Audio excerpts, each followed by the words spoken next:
చూసుకున్న తర్వాత మనం మరింత లోతులకు వెళ్ళాం. లోతు అనే పదం వాడినప్పుడు కేవలం తులనాత్మకంగా వాడటం లేదు ఇది. ఎందుకంటే ఆ లోతు అంటే పైన కాకుండా. ఎందుకంటే మనం చెప్పుకుంటున్నాం కదా, సుఖము దుఃఖము ఇలా మనం పోల్చి చూసుకుంటూ ఉంటాం. ఇది సుఖమని ఇది దుఃఖమని. ఇదంతా మనం కొలతలు చేస్తాం అనమాట. అంత మనం ఎంతసేపు ఈ కొలతలు వేస్తూ ఉంటాం, పోల్చుకుంటూ ఉంటాం. ఒక మనిషిలో నిజానికి పైన ఆ లోతు అనే రెండు స్వభావ స్థితులు ఉన్నాయంటారో నిజంగా తెలుసుకుంటే తెలుస్తుంది చూడండి.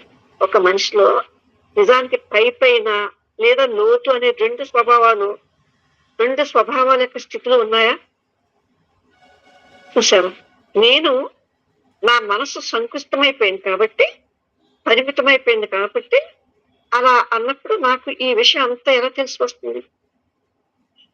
నా మనసు కంటే ఎంతో విశాలము, చురుకు, సమర్థవంతము, తెలివి, జాగరూకమైన మన మనసుతో నేను పోల్చి చూసుకున్నాను అనమాట.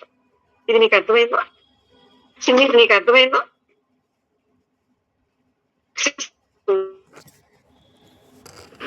అమ్మా, అర్థమైందమ్మా. శాస్త్రరంగంలోకి